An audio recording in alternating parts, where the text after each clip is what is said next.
Pronto, pessoal, estamos começando mais um encontro Padrão Ouro. Hoje, tendo a grata satisfação de receber o professor Silvio Salinas.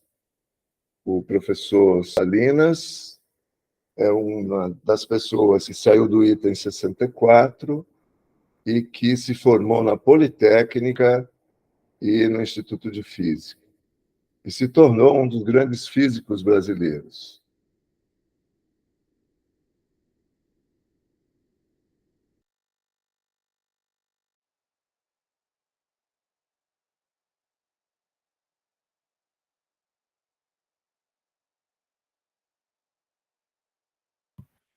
O Paulo travou. A entropia do sistema. Ele congelou. Acho que travou, eu não estou ouvindo. Travou. Problema com o microfone do Paulo. Tudo bem? Já que você vai falar de entropia, Salinas, estamos experimentando a entropia da tecnologia. Tudo bem, é verdade, é verdade. Aí é complicado.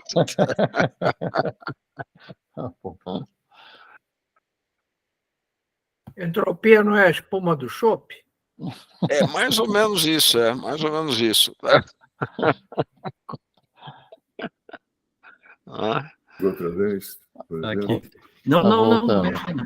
Bom, pessoal, estou falando aqui de outro computador para a gente poder continuar a reunião. Hoje tudo está assim meio caótico, né? Mas tudo bem. Eu vou passar a palavra para o professor Salinas para ele fazer a apresentação dele.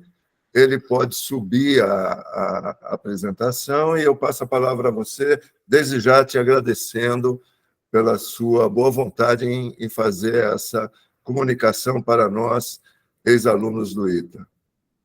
Obrigado.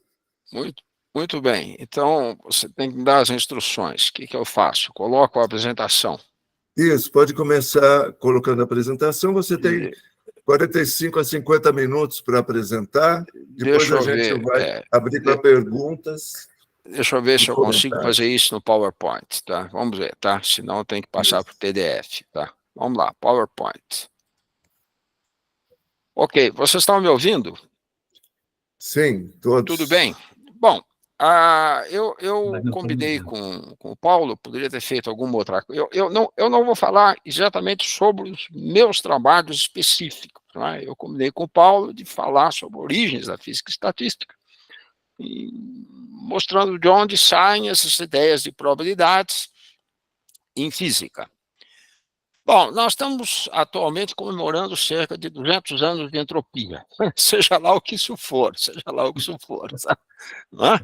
E eu devo dizer que eu assisti a uma dessas palestras há pouco tempo atrás, de um colega que falou sobre entropia sob o ponto de vista termodinâmico. Bom, eu achei uma palestra muito interessante, eu vou falar sobre entropia, mas sob o ponto de vista da física estatística. Bom, eu escolhi falar sobre um modelo, porque modelos são essenciais nessas construções teóricas que nós fazemos, e eu vou falar sobre um modelo que eu acho que é muito simples e muito importante, que é o gás de partículas, e que dá origem a um fenômeno que se chama demônio de Maxwell, né? Que nos ronda até hoje. Né? O demônio de Maxwell atualmente é quântico, etc., mas ele nos ronda até hoje. E aí eu pretendo mostrar o que é essa entropia de Boltzmann-Gibbs. Bom, essa minha palestra é muito difícil, uma palestra desse tipo, né, que não é para um grupo de alunos, numa sequência de um curso, etc. Então, eu não sei até onde eu vou. Não é? Eu vou mostrar alguns slides e eu não quero exagerar. Né? Aí eu vou parar, etc. E vamos conversar. Silvio, pois não. A sua apresentação não subiu. Ela não subiu? Não subiu. Nós estamos te vendo falar, mas a incrível, não subiu, porque eu estou com a minha apresentação na tela, ela está na tela? Não. Ela não está na tela? Ela então, tem uma setinha aí embaixo. Ó. Então eu tenho que fazer alguma mágica aqui, tá? Deixa eu ver se eu colocando em PDF ela sobe. Subiu ou não? Não, Subiu? ainda não. Também não subiu.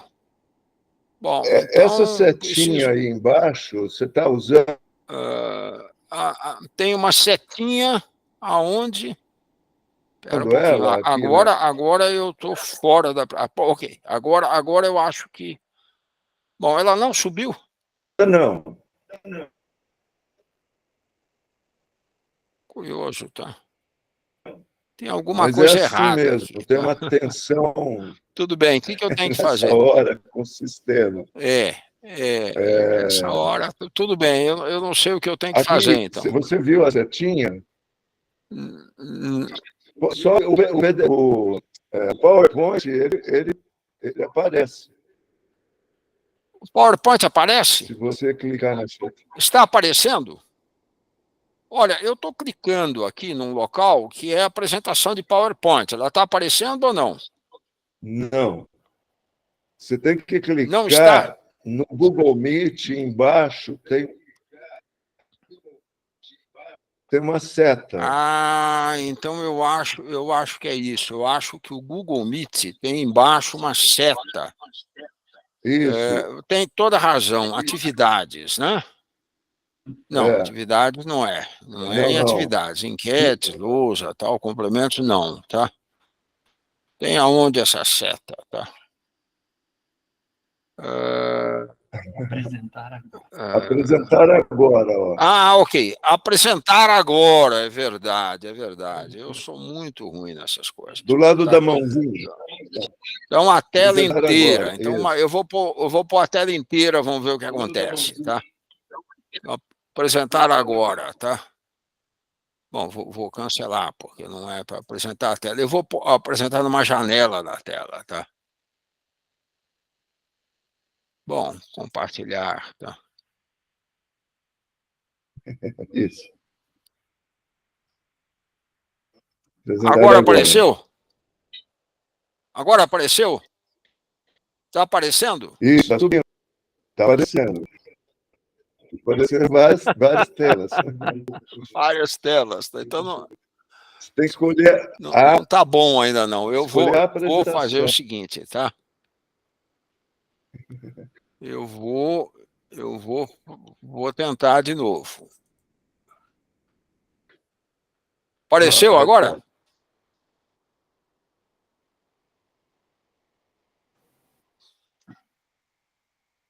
É isso que ele está enxergando.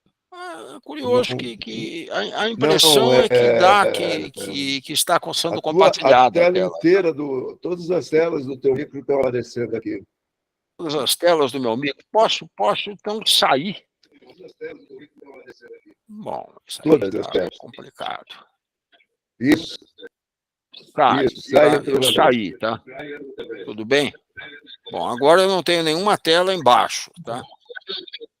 Então eu vou tentar botar a minha apresentação. Vamos ver se eu consigo, tá?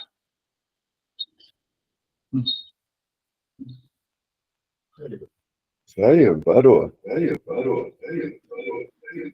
Eu estou com... Você está com microfonia? Vamos ver se saem duas coisas. sai. Eu vou tirar daqui. Será que agora apareceu? Ele conseguiu. Conseguiu. Apareceu? Ótimo, apareceu. Apareceu. Então esse daqui é o PDF, não é o PowerPoint. O PowerPoint tem animação, tal, isso daqui, tudo bem, mas vai esse daqui. Então, então eu acho que eu consigo falar, então, baseado na tela, né? Tudo bem? Isso. Se houver algum problema, vocês me avisem, tá? Ok. Então a ideia dessa palestra, né, é exatamente essa, né? Origens da física estatística, probabilidades e modelos físicos, cerca de 200 anos de entropia. Menos a gente. Está dando para ouvir? Tá. A gente está com uma microfonia, estamos tentando resolver, mas pode continuar que a gente vai resolver isso. Ok. Bom, Então, eu vou deixar claro a vocês que eu não vou falar sobre os meus trabalhos específicos, mas vou falar, de fato, sobre as origens da física estatística e o que vem, como é que essa ideia da física estatística surgiu e se firmou no universo da física. Bom, a primeira coisa que eu gostaria de dizer é que a natureza tem uma estrutura hierárquica. Escalas de tempo, comprimento, energia, etc., variam do micro ao macrocósmico. Então, nós temos uma relação entre o mundo microscópico e o mundo macroscópico. O mundo microscópico é o mundo das partículas em movimento. E eu coloquei aqui um número, que é o famoso número de Avogadro, o número de moléculas no mol, etc., 6 vezes 10 a 23. Correto? E nós temos uma ligação, então, entre o mundo microscópico e o mundo macroscópico. O mundo macroscópico é o mundo da termodinâmica, da hidrodinâmica, mundo do que eu chamo de fenômenos visíveis. Certo? E nós queremos fazer essa ligação entre o mundo microscópico e o mundo macroscópico. E muitas vezes não interessa nada entender detalhadamente alguns detalhes do mundo microscópico para explicar o mundo microscópico. Existem maneiras de fazer essa conexão, que são maneiras muito específicas, certo? E eu costumo brincar dizendo que o entendimento de quarks não é relevante para estudar o enovelamento de proteínas, que é um problema muito atual. Tá? Bom, muito bem. Então, a mecânica estatística pretende fazer essa ponte entre o mundo microscópico e o mundo macroscópico. Isso foi percebido por diversas pessoas, né? Certo? Bom, o mundo microscópico, eu volto a dizer, é um mundo com uma imensidade de partículas, né? 6 vezes 10 a 23, certo? E a mecânica estatística, ela tem os métodos, ela usa determinados métodos. Os métodos são a mecânica, seja a mecânica clássica ou depois a mecânica quântica, e a teoria de probabilidades. Ela se baseia em modelos. Modelos são construções teóricas, aliás, há longas descrições sobre os modelos utilizados pela mecânica estatística, porque os modelos devem refletir a realidade. Agora, eles não são toda a realidade, elas são uma parte da realidade. É importante que reflitam a realidade e sejam cada vez melhores, mas, por outro lado, os modelos têm que ser modelos suscetíveis a cálculos, né? Cálculos que são cálculos matemáticos, atualmente computacionais, etc. Né? E os modelos, não adianta que os modelos sejam, se os modelos forem enormes, perfeitos, etc., eles se tornam totalmente inúteis. Então, há um compromisso na construção desses modelos. Bom, as formulações clássicas do século XIX da mecânica estatística foram transpostas com certa facilidade para o ambiente quântico. É claro que essas questões são discutidas até hoje, etc., tal, mas ela transpôs certa revolução quântica e com vastas aplicações. Aplicações, por exemplo, matéria condensada, semicondutores, supercondutores e daí para diante, né? Que são os dispositivos da matéria condensada, fluidos. Né? Teorias de campo. Teorias de campo são teorias, inclusive, que se referem, certo, ao nascimento do próprio universo, daí para diante. Astrofísica, os famosos buracos negros, fala-se entropia dos buracos negros atualmente. Biologia, geofísica, etc. E também, atualmente, está muito comum aplicar esses modelos, que são modelos, e utilizar técnicas da física estatística, certo? Em chamadas modelos de agentes, né? Que aparecem em redes sociais, finanças, etc., etc., etc. Se usa atualmente o termo sistemas complexos para englobar esses cálculos. Eu não vou falar sobre isso, eu vou falar sobre a origem desses cálculos, etc., falar sobre isso, eu teria que ter a fundamentação da física estatística num nível razoável, não é nada especial. Bom, atualmente conseguimos manipular até os próprios átomos, né? Tornou-se importante trabalhar na nanoescala. É curioso que atualmente esse trabalho na nanoescala é importante. Tem sido possível construir um formalismo termodinâmico para sistemas pequenos e fortemente acoplados com o meio ambiente. Essa é a nova termodinâmica estocástica. Bom, termodinâmica que vocês viram, até não chegou a isso, mas isso é uma discussão atual, no campo. Tá? Bom, muito bem. Eu vou me referir a alguns autores que refletiram sobre essas questões, e talvez um dos principais autores que refletiu sobre essas questões foi Erwin Schrödinger, né? que é o nome famoso, que é um dos inventores da mecânica quântica, né, está relacionada à equação fundamental da mecânica quântica, a equação de Schrödinger. Ele publicou um livrinho em 1943 chamado O que é a Vida, What's Life, etc., os aspectos físicos da vida. E o argumento dele é que essas considerações probabilísticas são absolutamente essenciais em cálculos biológicos, né? Ele fala no livro várias vezes da tal lei da raiz quadrada de n. A lei da raiz quadrada de n é o problema das flutuações, né? E as flutuações se comportam com 1 sobre a raiz quadrada de n. Para n muito grande, as flutuações são muito pequenas, né? Então, esse livro é um livro que teve uma influência grande na transposição das ideias da física estatística, inclusive para outras áreas. Na minha área específica, a influência muito grande foi de um artigo de um indivíduo chamado P.W. Anderson, né? Certo? O título do artigo é More is Different.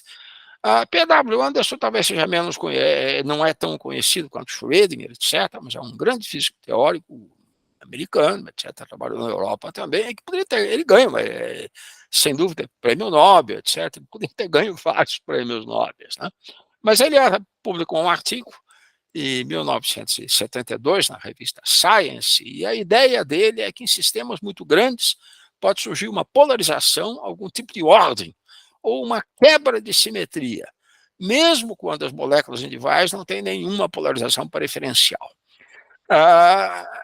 Moléculas individuais, por exemplo, de um fluido, ou moléculas que têm uma polarização magnética, por exemplo, que vão formar um ímã, elas individualmente elas não têm preferência para uma direção ou outra, um lado ou outro, etc. No entanto, quando juntas, elas podem adquirir uma nova qualidade. Por exemplo, a polarização de um ferro elétrico ou a magnetização de um ímã, etc., é uma nova qualidade.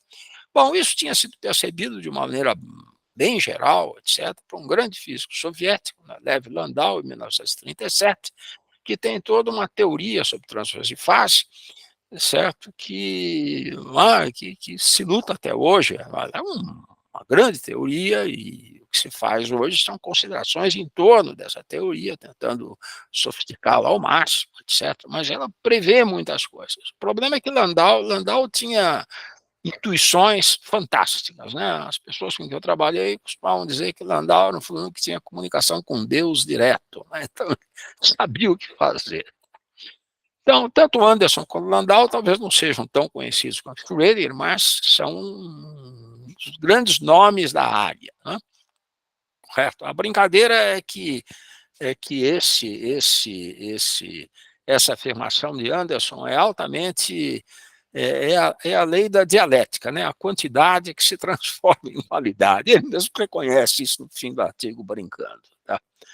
Bom, ok, mas vamos então voltar ao passado, né? Eu vou começar na segunda metade do século XIX, por volta de 1875, certo? E o que havia nessa época? Bom, nessa época havia a mecânica clássica, né? A teoria da gravitação, né? Quer dizer, a gente sabia que a Terra não é plana e nem o centro do universo, né? Mas isso é muito tempo anterior. Isaac Newton publicou os princípios em 1687. Bom, um dos grandes lances da segunda metade do século XIX foi o eletromagnetismo, a unificação da óptica com a teoria com a eletricidade, a unificação da óptica e eletricidade, do magnetismo e da óptica, a unificação da óptica, eletricidade, magnetismo, eletromagnetismo, etc. Eu coloquei essa data de 1873, porque essa é a data da publicação do grande texto de Maxwell sobre a teoria eletromagnética. Tá? E o que se conhecia? Já conhecia termodinâmica também, já se mediam temperatura e pressão. Aliás, isso é fundamental, essas medidas de temperatura e pressão em termodinâmica. Já se faziam os cálculos de termologia. Bom, termologia, eu acho que todos nós aprendemos isso no ensino médio, né? E já existiam as máquinas térmicas, né? As máquinas térmicas, o que a gente costuma dizer, que foram o motor da primeira revolução industrial, né? As máquinas térmicas devem ter tido, na época, a mesma repercussão que a inteligência artificial vai ter agora, né? Tá? Então, máquinas térmicas já existiam. Isso tudo já existia, etc., né? Certo? Então, eu vou agora me concentrar aqui na termodinâmica clássica. Bom, o que é a termodinâmica clássica? A termodinâmica clássica tem um elemento da teoria que é o fundamental, que é a chamada calorimetria, também ensinada no nosso ensino médio. Só que a calorimetria da época, certo, adotava uma teoria do calor em que o calor era um fluido, que se chamava calórico. E com essa ideia do calor como um fluido que se chamava calórico, certo, foram definidos os chamados calores específicos, né? Certo? Que você dá calor para uma determinadas substâncias têm alterações maiores ou menores de temperatura. Eu acho que o fundador da calorimetria foi esse inglês chamado Joseph Black, né? E eu pus aqui a data de 1760, certo? E eu vou botar uma outra data aqui que eu acho que é importante, que é 1822, essas são 200 anos realmente, da publicação de um livro que teve uma repercussão imensa, né? Que é o chamado livro de Fourier, Teoria Analítica do Calor, certo? Nós estamos comemorando 200 anos do livro de Fourier, e a teoria de Fourier é feita sob o ponto de vista do calórico, sem dúvida nenhuma, né? Fourier consegue uma equação diferencial, derivadas parciais, etc., que é a famosa equação do calor, certo? E ele acha que as soluções são sempre, ele é muito radical, ele acha que todas as soluções são em termos de senos e cossenos, etc. Tal. Bom, essa é a origem das chamadas séries de Fourier, que desempenharam um papel fundamental no desenvolvimento da ciência, certo? Totalmente baseadas nessa ideia. É claro que mesmo os cursos atuais, digamos, eu devo fazer uma brincadeira com a área de engenharia. Eu me lembro que na Escola Politécnica tinha um curso chamado Transmissão de Calor. E a transmissão de calor era um curso, né, baseado na equação de Fourier, com condições de contorno, situações, etc., complicadas. Mas eu diria que Fourier é essencialmente calórico. Por outro lado, também já havia uma primeira teoria do funcionamento das máquinas térmicas, certo? Que é essa teoria publicada nesse livrinho de Carnot, em 1824, que foi redescoberto por Lord Kelvin. Lord Kelvin, William Thomson, é um inglês que foi fazer um estágio na França, certo? E, na verdade, foi ele que descobriu o livro de Carnot, etc., valorizou o livro de Carnot e imediatamente usou as ideias de Carnot para definir o que se chama hoje em dia de temperatura absoluta, né? Por isso que a temperatura absoluta, ele percebeu que medindo o trabalho realizado, teria uma medida de temperatura, etc., né? E que haveria uma temperatura mínima. Então, Lord Kelvin é o grande físico inglês do século XIX. Tá? Bom, o interessante dessa questão é que o Carnot pensava numa máquina térmica, certo? Como uma espécie de... Ele observava uma cachoeira, uma queda d'água, né? E ele dizia isso, a água cai de uma altura maior para uma altura menor, a diferença de altura multiplicada pela massa de água, multiplicada pela aceleração da gravidade, será dá o trabalho, dá a energia que é desenvolvida. Ele fazia esse mesmo tipo de raciocínio, né? O calor que passava do quente para o frio, certo? Multiplicado pela diferença de temperatura, daria o trabalho realizado. E a máquina seria uma máquina ótima se não houvesse perda de calor. Bom, isso, na realidade, experimentalmente funcionava muito bem. As máquinas eram melhores, com diferença maior de temperatura e sem perdas, né? Mas talvez o calor seja apenas uma forma de energia. Então aparece esse indivíduo aqui, que é o Mr. Joule de Manchester, né, que é um indivíduo que faz muitas experiências de transformação de energia mecânica em calor. Isso também é estudado hoje no ensino médio, etc.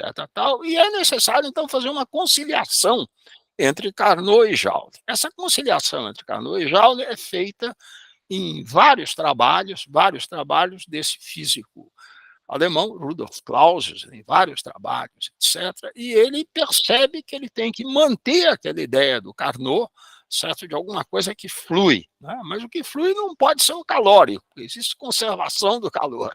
Então ele inventa uma grandeza, essa grandeza inventada por Clausius se chama entropia. Ele inventa até o nome da grandeza, né? Porque ele queria uma grandeza que indicasse essa mudança, tropos, né, em um prefixo grego, da mudança que vai do quente para o frio, correto? Por outro lado, ele não queria que fosse também uma tão diferente de energia. Ele inventou essa palavra, que não existia, etc. Tal, e imediatamente ele percebeu que era possível, através dessa definição, fazer uma conciliação entre todas as ideias de Carnot e as ideias de conservação de energia. Ele faz exatamente isso numa série de trabalhos, etc. Né? Aliás, ele conhece Carnot através dos trabalhos de Lord Kelvin. Né? Não é... Ele cita claramente isso no seu primeiro artigo. Né? É interessante que eles tinham um contato muito grande na época entre a Alemanha e Inglaterra, etc. Mas eu não vou falar sobre a termodinâmica, sob o ponto de vista a entropia, sob o ponto de vista da termodinâmica, porque isso foi visto, inclusive, numa das palestras anteriores, e o objetivo maior nosso aqui é a física estatística. De qualquer forma, eu tenho um slide aqui em que eu coloco as leis da termodinâmica, né? E as leis da termodinâmica, para mim, é alguma coisa desse tipo, né? Vamos supor que eu tenho um sistema, o sistema recebe calor de uma fonte de calor, que é um objeto ideal, realiza trabalho sobre um objeto mecânico, que é um objeto ideal, e existe conservação da energia, variação da energia do sistema, que eu chamo de ΔU, deve ser ΔQ menos ΔW. Bom, essa é a primeira lei da termodinâmica. Isso aqui é jauliano, é a conservação da energia. Certo? Calor é simplesmente uma forma de energia, a variação da energia interna do meu sistema, que é um sistema que está isolado do resto do mundo, certo? É ΔQ menos ΔW. Mas aí há um balanço entrópico, certo? O meu sistema ganha entropia. Estou chamando de entropia, eu chamo de S, ΔS. Certo? A fonte de calor perde entropia. A entropia vai ser definida como ΔQ sobre a temperatura absoluta T. Certo? Então, a variação total de entropia, que a entropia ganha pelo meu sistema, menos ΔQ sobre T, né? ΔQ é positivo quando o calor sai. Tá? Certo? Isso tem que ser maior do que zero, porque o objeto mecânico, esse não tem nada, esse não ganha nem perde entropia. Quem perde entropia é a fonte de calor, certo? Quem ganha entropia é o meu sistema. Portanto, certo? Segundo Clausius, certo? A variação total de entropia deve ser ΔQ menos ΔS menos ΔQ sobre T e deve ser maior ou igual a zero. A entropia aumenta, exceto num processo reversível. Processo reversível, aí há uma grande discussão do que é isso, mas é um processo ideal, é a máquina ideal de Carnot e daí para diante. No processo reversível, a entropia é zero.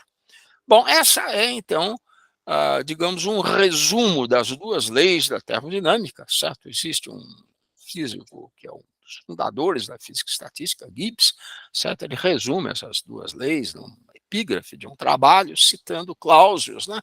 E ele cita em alemão, eu não vou ser capaz de citar em alemão, mas a primeira lei é que a energia do mundo é constante, a segunda lei é que a entropia do mundo aumenta, né?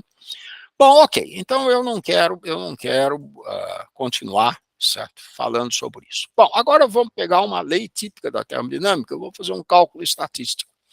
E vamos ver se vocês concordam comigo. Esta aqui é uma lei típica da termodinâmica, é chamada lei dos gases perfeitos, alguma coisa desse tipo, né? Certo? Que foi estabelecida logo que as pessoas foram capazes de medir pressão e temperatura. Se eu tiver uma temperatura fixa, a pressão vezes o volume, nessa coordenada eu coloco a pressão, aqui é o volume, é simplesmente proporcional à temperatura. Então, a forma moderna de escrever isso é P vezes volume, V grande, é igual ao número de partículas, vezes uma constante, que todo mundo chama hoje de K índice B, em homenagem a Boltzmann, uma constante de Boltzmann, vezes a temperatura absoluta. Os químicos gostam de escrever assim, né? Eles colocam P vezes o volume molar, vezes o número de moles, vezes a constante universal dos gases, vezes a temperatura absoluta. E Carnot e os seus contemporâneos, Clapeyron, etc., tal, sabiam escrever essa lei perfeitamente, escreviam aqui um T pequeno, imaginavam que tinha que haver se for em graus Celsius, tem que haver um deslocamento da temperatura, etc., temperatura absoluta.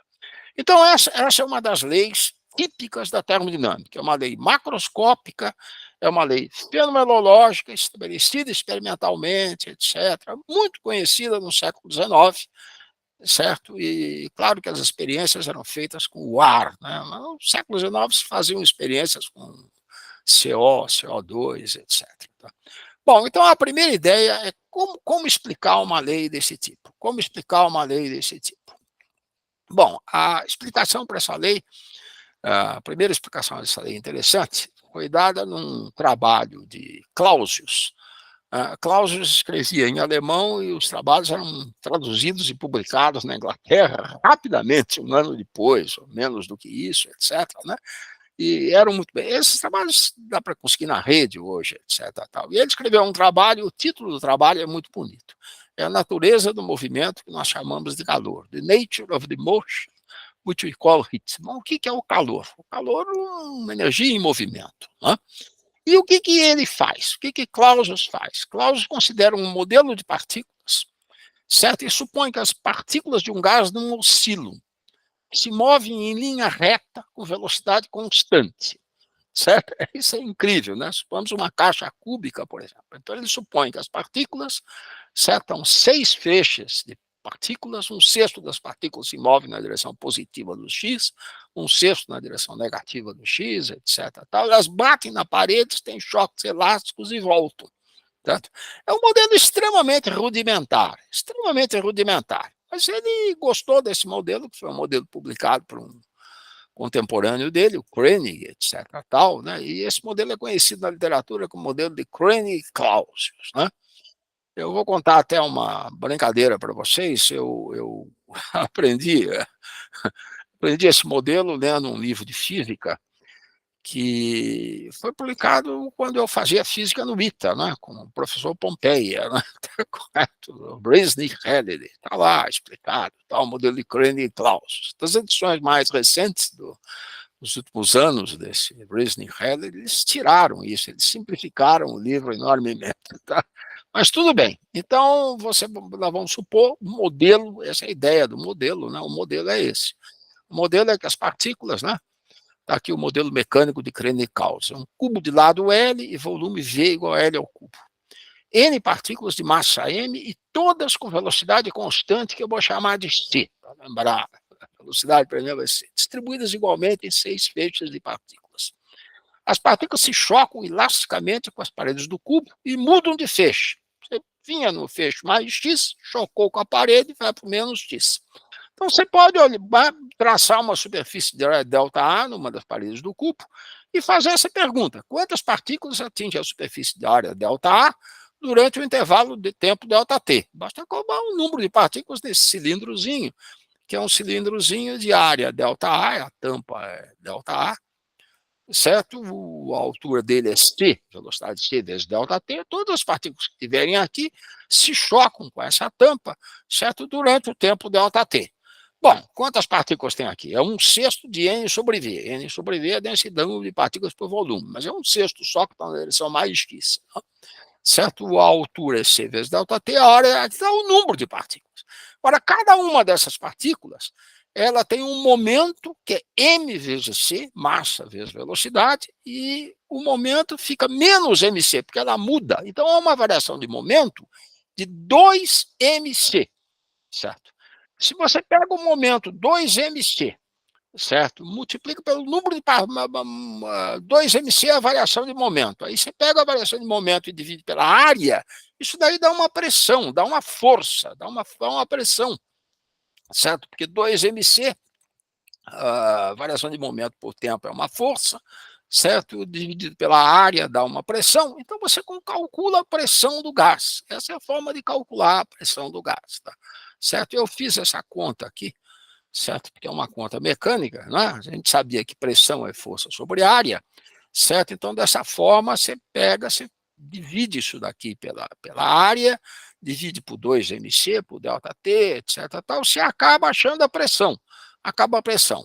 Então, dessa forma, se justifica mecanicamente a lei de Boyle. Se justifica mecanicamente a lei de Boyle. Né? O cálculo é P igual a 1/6 de N tal, PV igual a N. Então, você tem a pressão, certo? Você chega à lei de Boyle, tá? Certo? E estabelecemos uma interpretação mecânica da temperatura. Olha, o KBT tem que ser 1/3 de mc², portanto, a energia cinética, 1/2 de mc², de cada partícula deve ser 3/2 de KBT. Correto? Então, há uma ligação entre uma entidade mecânica, que é a energia cinética das partículas, e uma entidade termodinâmica, que é 3/2 de KBT. Então, esse foi o grande lance do trabalho de Clausius, né? Esse modelo de Clausius, apesar de toda a sua seu aspecto absolutamente rudimentar é o seu aspecto estranho, né? Quer dizer, por que 6 feixes moleculares, etc. Olha, eu vou dizer para vocês, a grande contribuição de Maxwell, Maxwell logo depois escreveu um artigo, certo, baseado nesse artigo, foi perceber que, ao invés de ser quadrado, o que ele devia usar é o valor esperado, da velocidade quadrática. Quer dizer que não tem sentido uma única velocidade, tem sentido uma distribuição de velocidades, e tem sentido pegar a média da velocidade ao quadrado. Então, essa foi a grande contribuição de Maxwell, né? Perceber que deve ser 1/2 de m, em vez de ser quadrado, certo? O valor esperado de v quadrado, que deve ser 3 meses de kt. Bom, aí coloca uma série de problemas. Valor esperado em relação ao quê? O que é isso? Né? Como é que não é, etc. Então, há na literatura da época grandes discussões sobre isso, há objeções a isso, etc. Tal. Eu não vou me parar nessas questões, mas eu vou ver para a visão estatística de Maxwell. Né? A visão estatística de Maxwell está escrita também num paper de 1860, etc. Tal, e a ideia é essa: KBT é 1/3 de mc quadrado, portanto, 1/2 de m vezes o valor esperado de v quadrado deve ser 3 meios de KBT.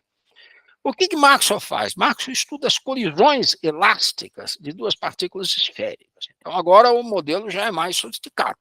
Não é todo mundo com a mesma velocidade. As partículas colidem, por isso que elas mudam de velocidade. Por outro lado, ele supõe que as colisões sejam colisões elásticas. Colisões elásticas são colisões em que, de acordo com as leis da mecânica, bom, você tem uma conservação do momento mecânico, também tem uma conservação da energia cinética. Né? Conservação do momento e da energia cinética na colisão. E ele faz um histograma da distribuição das velocidades das partículas. É isso que ele faz nesse trabalho. E é muito interessante. Está aqui a visão estatística de Maxwell. Né? Eu coloquei aqui as leis da mecânica. Né? Isso daqui é a conservação do momento. O momento antes, tá, 2 partículas com velocidades V1 e V2 colidem e dão as partículas com V1' e V2'. M1V1 mais M2V2 deve ser M1V1' mais M2V2'. As partículas são idênticas, a mesma massa. Existe também a conservação de energia cinética. Então, esses são os 2 pontos fundamentais nas colisões binárias e elásticas. Por que colisões binárias? Porque elas são muito mais prováveis do que quaisquer outras colisões. As colisões que ocorrem num gás suficientemente diluído são colisões binárias. Então, essa é a ideia de Maxwell. E aí ele introduz a função de distribuição. A função de distribuição é essa função f de v de x. Se eu quero calcular a média de uma grandeza que depende da velocidade de g de x, é uma integral de menos infinito a mais infinito, g de v de x, f de v de x dx. Com uma normalização. A normalização está aqui. E olha, é absolutamente incrível a dedução que ele faz, porque ele diz o seguinte: a função f de v de x deve depender apenas de v de x ao quadrado. Mas não tem nenhum sentido que dependa da direção, se o v de x é positivo ou negativo. Além disso, f de v de x tem que ser igual a f de v de y ou a f de v de z. Senhores, com essas 2 hipóteses, certo? Ele mostra que a única função que está aqui, né, a função f de v de x deve depender apenas de v de x ao quadrado, f de v de x é igual a f de v de y igual a f de v de z. Além disso, devemos ter, né, se eu multiplico essas funções, certo? Elas devem depender do módulo da velocidade. Não tem sentido que dependam de alguma outra coisa. Com essas condições, a função f de v de x só pode ser uma função exponencial. Então, está a função exponencial aqui. O exponencial é uma constante a, exponencial de menos uma constante b, vezes v de x ao quadrado, em que o a e b são dados para essas 2 integrais. Quer dizer, a integral do f de v de x deve ser 1, e a integral de 1/2 de mv de x ao quadrado, f de v de x dv de x, deve ser 1/2 de kbt. Com isso, ele determina a e b. Certo? É claro que isso podia ser escrito de uma forma até mais elegante, pode ser escrito em 3 dimensões, etc. Essa é a forma usual da distribuição de Maxwell, certo? Tá? Ou então da distribuição dos modos das velocidades, etc., que se aprende nos cursos. E é interessante esse trabalho dele, porque com essas hipóteses, você só pode ter uma função desse tipo, certo? E tem que saber fazer essa integralzinha dessa função, né?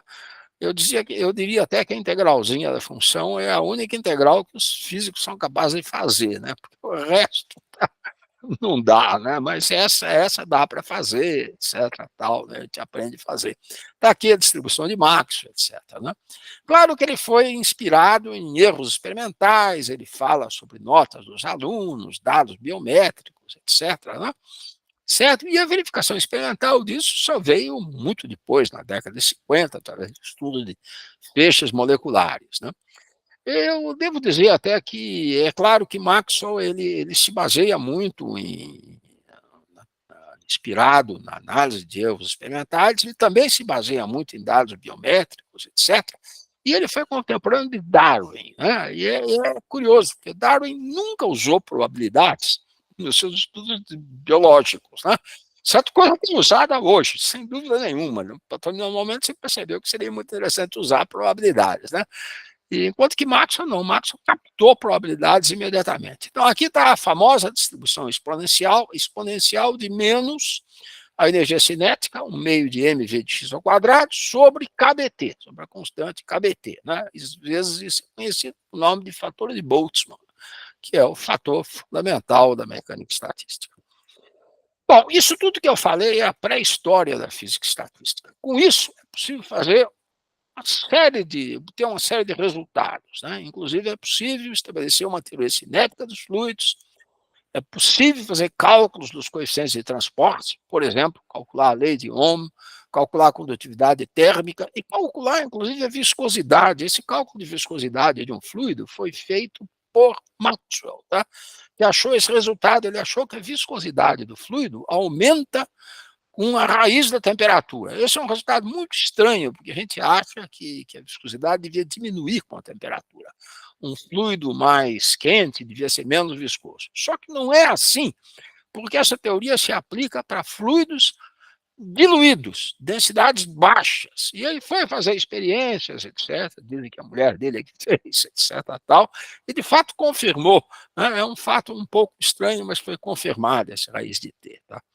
Bom, isso dá origem ao chamado modelo de Drude do gás de elétrons. Né? A condução de elétrons é feita, a condução elétrica é feita pelos elétrons, certo? Que escapam dos núcleos atômicos, e isso sem dúvida, está relacionado com a lei de Ohm, e mais tarde o modelo de Drude teve que ser adaptado às exigências da mecânica quântica, da estatística de Fermi, etc. Isso foi uma dessas adaptações fáceis de fazer. Bom, é possível explicar as propriedades conhecidas dos gases, distinção de sólidos, gases e líquido, etc., e a pré-história da física estatística.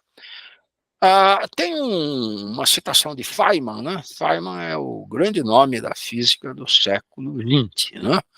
Certo? Em que ele diz que átomos são pequenas partículas que se movem, né, em movimento perpétuo, atraindo uns aos outros quando eles estão a uma pequena distância, né, mas repelindo quando estão longe. Bom, enfim, ele diz isso, e ele diz mais que é notável que essa descrição continue produzindo resultados qualitativamente corretos, muitas vezes quantitativamente corretos, com enorme precisão.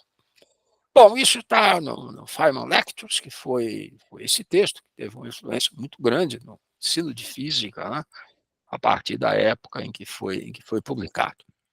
Bom, aqui está o Maxwell, né? Maxwell, 1871, é a primeira edição do livro dele, certo? Em que ele quer que o livro seja um livro compreendido pelas pessoas, né? Certo? É muito interessante, porque ele é um fulano, o livro dele de eletromagnetismo é muito difícil, é realmente notação, nem se tinha matemática do cálculo vetorial na época, então é realmente complicado. Esse livro é muito simples, esse livro dá para recomendar aos alunos, etc. Tal.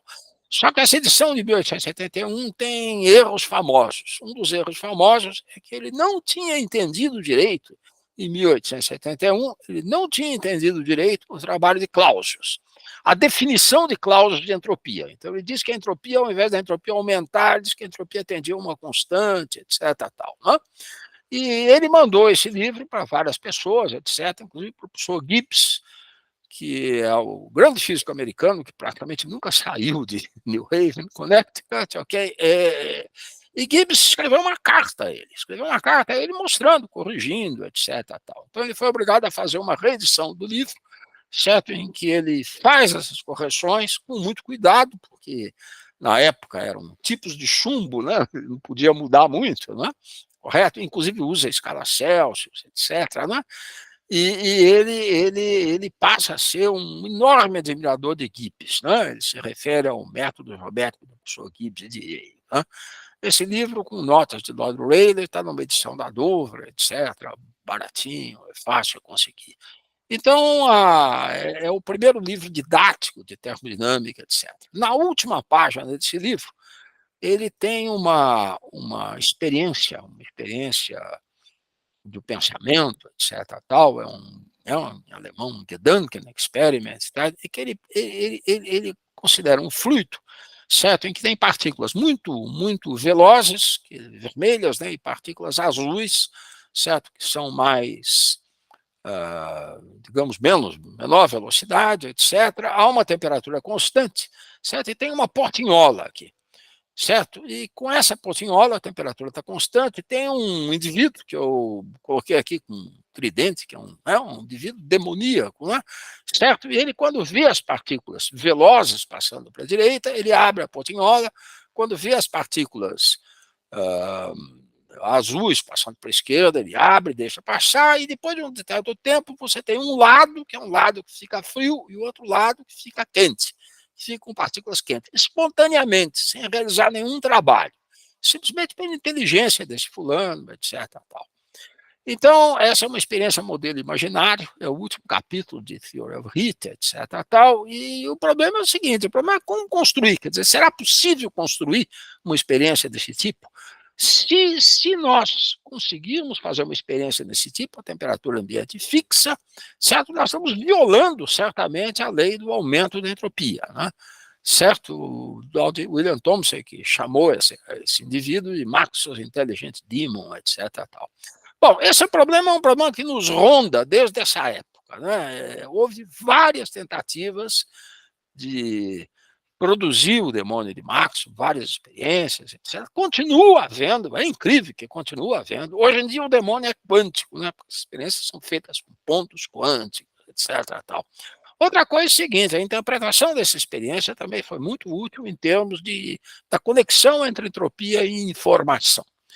Bom, eu certamente numa palestra desse tipo, que é uma palestra rápida, eu não vou ter tempo de voltar, mas se eu pudesse, eu falaria muito ainda sobre o demônio de Maxwell. Bom, agora eu vou fazer um corte e vou voltar para Ludwig Boltzmann em Viena por volta de 1870. Qual foi a grande contribuição de Ludwig Boltzmann?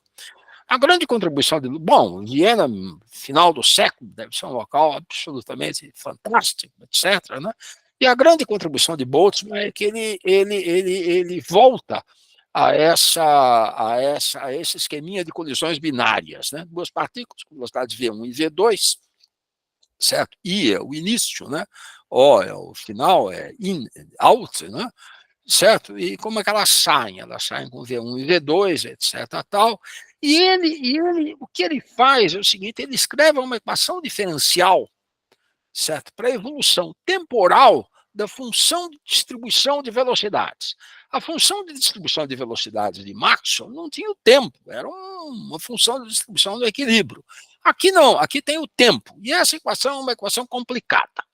É uma equação em que o lado esquerdo é uma derivada parcial em relação ao tempo, o lado direito é um operador, certo? Multiplicado nessa função, que eu nem escrevi aqui, porque envolve integrais, etc, etc, etc.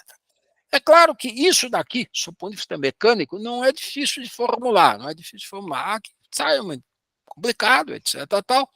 E Boltzmann fez uma certa simplificação, que, bom, ele considera que nesse choque se conservam o momento e a energia cinética, isso absolutamente de acordo com o Maxwell. Tá? Mas ele acha que ele consegue a evolução temporal, e ela escreve essa equação eu consegui escrever aqui, e olha, ela é complicada, porque envolve as velocidades antes e depois do choque, é chamada equação de transporte do Boltzmann, e eu ainda fiz uma hipótese, dizendo que essas duas partículas com velocidades V1 e V2, as distribuições são independentes, o que não é verdade, pode haver uma dependência dessas. Então essa é a chamada equação de Boltzmann, a equação de Boltzmann foi muito trabalhada, e eu simplesmente vou deixar aqui anotada. Bom, as consequências da equação de Boltzmann são muito interessantes. Primeiramente, no equilíbrio. No equilíbrio, ou seja, quando a derivada parcial de f de v e t é igual a zero, você tem uma solução à função f0 de v, e a função f0 de v é a própria distribuição de Maxwell. Então, ele mostra que a distribuição de Maxwell, a distribuição gaussiana de Maxwell, é a distribuição de equilíbrio, certo, da sua equação. Aí ele constrói uma função que ele chama de H, chamou de H, sei lá por quê, não devia chamar de H, mas está aqui a função H. H é uma integral de D3V, F de V e T, logaritmo determinando de V e T, certo? E aí ele mostra que essa função H é uma função que tem uma direção bem definida no equilíbrio. Ela diminui com o tempo. Isso daí dá para mostrar matematicamente, com base na sua equação, sem nenhum problema. Bom, e ele mostra mais. Ele mostra que quando a derivada for nula, certo? Isso só acontece quando, ou seja, eu estou no equilíbrio, só acontece quando F é a distribuição de Maxwell. E mostra mais ainda, ele mostra que essa função H no equilíbrio é a própria entropia de Clausius. Bom, esses foram os grandes resultados de Boltzmann, né? Descobriu uma evolução temporal, certo? Descobriu uma função que tem uma direção privilegiada no tempo e descobri que essa função, certo, no equilíbrio, é a própria entropia de cálculo.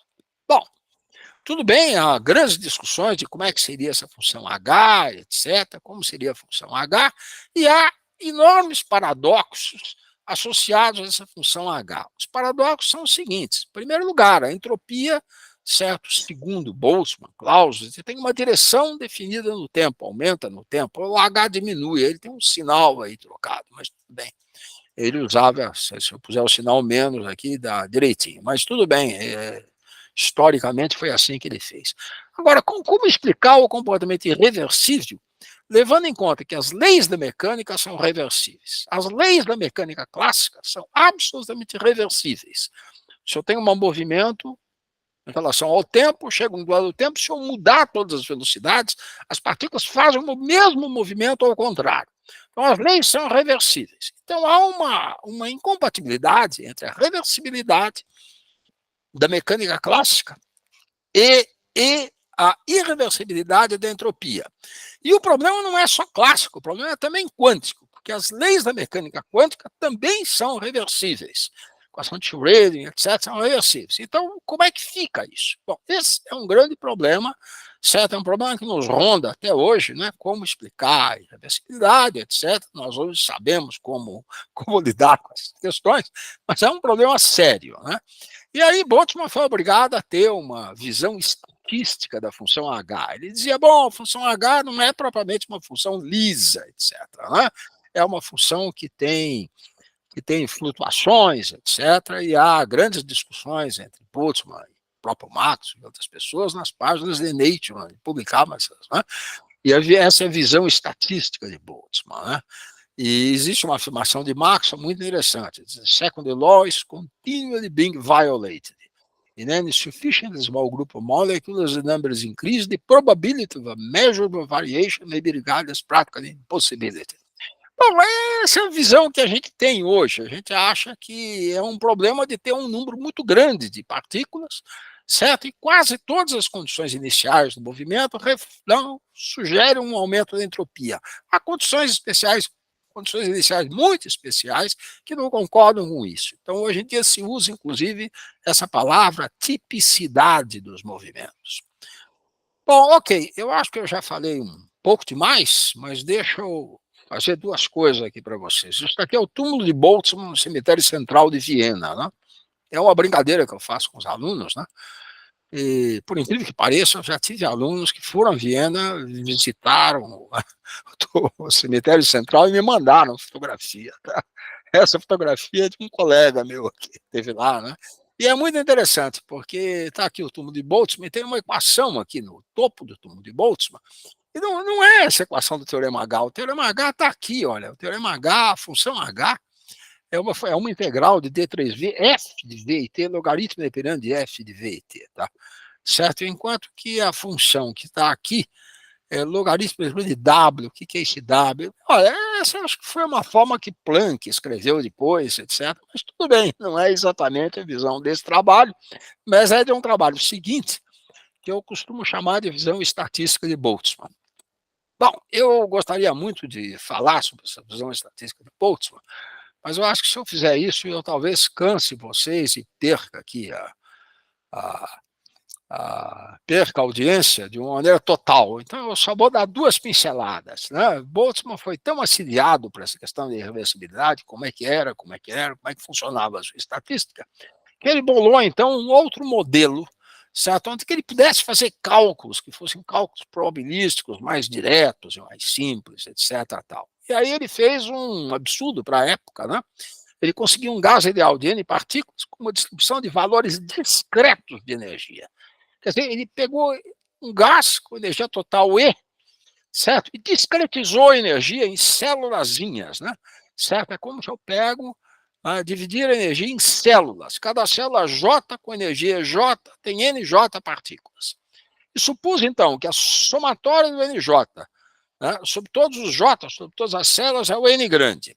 Somatória de J, de NJ vezes EJ, a energia é grande. Ele discretizou a energia. É muito, muito curioso, porque isso foi criticado inicialmente, etc. Tal, mas, no fundo, essa descrição foi uma grande inspiração para a discretização feita depois por Planck. Né?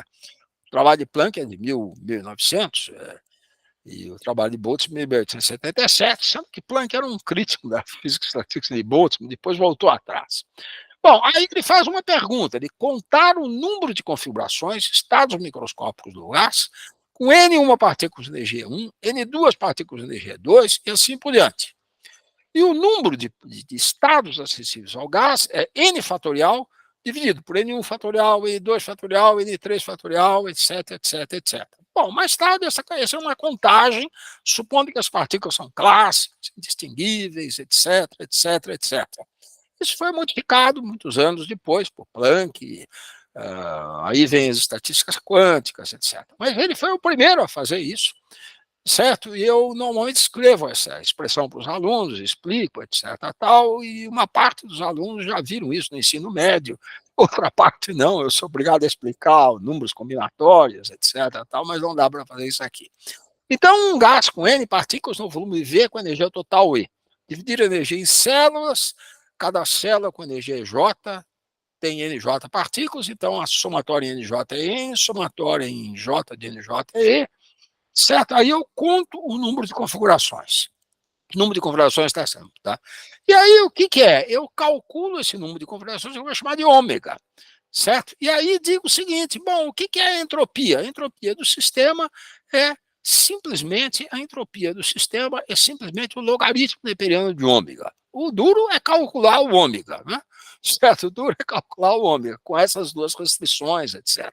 O que Boltzmann faz com a matemática da época, ele usa fórmula de Stirling, tá aqui, como calcular o ômega?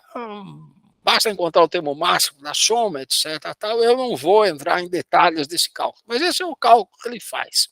Certo? Os resultados são fantásticos. Ele pode escrever entropia assim, S é igual a KB log de ômega, ou então pode escrever menos KB NJ sobre N log de NJ sobre N, que é muito semelhante ao seu teorema, ao teorema H, que tem uma semelhança enorme com a fórmula de entropia de Shannon. Né? Shannon, engenheiro elétrico, propôs medir a informação através de uma fórmula desse tipo, né? E é interessante que von Neumann apontou a Shannon, certo, que isso daqui era uma fórmula já conhecida, etc, tal, mas que devia chamar de entropia mesmo, porque ninguém conhecia direito, né? Bom, essa expressão pode ser usada, foi usada depois em 57 por Jaynes, né, que formalizou a conexão através do princípio de maximização da entropia, princípio de entropia máxima, certo? Que é algo que a gente usa hoje fortemente, etc. Tal. Então está aqui, certo? E no equilíbrio você tem que o NJ no equilíbrio sobre N é exponencial de menos a energia sobre KBT, certo? E no limite do contínuo, certamente você recupera a distribuição de Maxwell. Bom, eu não tenho, não posso ir sobre isso, a etapa seguinte seria Boltzmann, certo? O livro de Boltzmann é muito interessante, porque Gibbs Boltzmann faz cálculos no que a gente chama de ensemble microcanônico, energia total fixa, probabilidades iguais a priori, etc., define a entropia, faz tudo isso, mas são cálculos muito difíceis, pensando bem para sistemas um pouco mais complicados. Gibbs bola uma maneira de fazer cálculos para sistemas em contato com temperatura fixa. E ele chama esses cálculos, o conjunto de estados, nesse caso, ele chama de ensemble canônico. Todo mundo usa essa palavra ensemble, né? E é interessante, porque no livro dele ele diz que ele usa a palavra canônico, porque esse é um ensemble tão importante e tal, que vai se tornar o ensemble importante da arte, né? Bom, de fato, Gibbs, ele bola esse ensemble canônico, né? Esses estados são os estados de Gibbs, certo? Ele faz uma ligação com a energia livre termodinâmica, ele tem ideia clara de que ele deve tomar um limite de sistemas grandes, etc. E ele unifica, de certa forma, os cálculos da mecânica estatística, ele unifica a física e a química na época, né? Ele foi uma grande iniciação da química. E a contemporaneidade. A contemporaneidade é Gibbs, Shannon, Jaynes, informação, etc. Mas eu realmente não tenho tempo para ir além disso. Olha, eu tenho a impressão que nesse ponto eu vou parar, eu não tenho condições de explicar. Eu acho que seria um pouco demais eu explicar ensembles de Gibbs, certo? E ensembles de Gibbs é o meu instrumento de trabalho, né? Física, estatística e equilíbrio, os resultados são bem estabelecidos. Transições de fase, fenômenos críticos e enorme variedade de sistemas de interesse físico. Bom, eu trabalhei essencialmente por aí, modelo simples, caracterizando o comportamento crítico universal, influência do modelo de Ising do ferromagnetismo. Bom, eu gostaria de falar sobre o modelo de Ising, porque o modelo de Ising é o grande modelo da nossa área, teorias clássicas, tipo Landau-Ginzburg das transições de fase, teorias de escala do comportamento crítico, funcionamento do grupo de randomização de Wilson Fischer. O grupo de randomização é uma técnica que deu o prêmio Nobel ao Kenneth Wilson há alguns anos, certo? E que realmente tem funcionado extremamente bem nessa área. Bom, ok, numa próxima oportunidade a gente pode voltar aos demônios, mas esse é um bom ponto de dar uma parada, porque agora eu também acho que fui o máximo que eu poderia ir, tá? Muito obrigado, pessoal, tá? Tudo bem? Vocês estão me ouvindo ou não? Oi, Silvio. Tudo bem. Nós estamos... muito obrigado aí pela apresentação. Né? Tudo bem. O que eu devo fazer? Essa parte aí que amplia um pouco o conhecimento nosso de engenharia, sim, da parte de termodinâmica das máquinas térmicas, como sim, a gente foi, né? Estudou máquinas térmicas e eficiência, etc. Sim. Quando você coloca o Boltzmann, né, a parte das partículas, a gente entra num conhecimento mais que a química vai usar, né, que a biologia vai se aprofundar. Mas eu queria fazer uma... Porque engenheiro, como nós, estamos sempre interessados em aplicações, né? Como é que esse conhecimento que foi gerado a partir do estudo das partículas, né? Eu vou colocar mais uma contribuição, que eu acho que foi do Planck, né? Sobre a emissão da radiação do corpo negro, né? E que também descobriu uma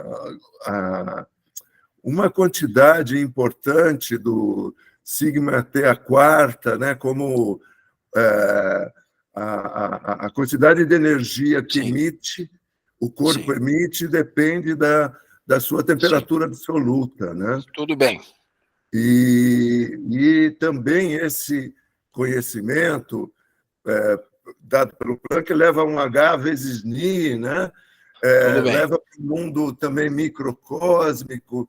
Parece que toda aquela época de começo do século XIX, havia um aumento e um interesse de conhecer o microcosmos, né? O conhecimento.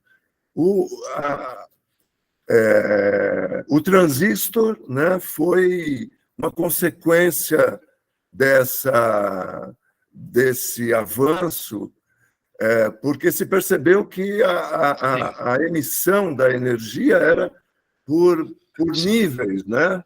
Sim. E você, para passar de um nível para outro, você precisava acionar uma certa quantidade de energia que tirava o elétron da posição lá no silício e ele ficava livre, circulando, e você tinha um buraco, né, que os elétrons formaram. Então, ali você vê esse estudo lá do começo do século XIX, no fim do século XVIII, deu no começo do século XX, final do século XIX. Olha, vamos estabelecer datas direito. Tecnológicos, né?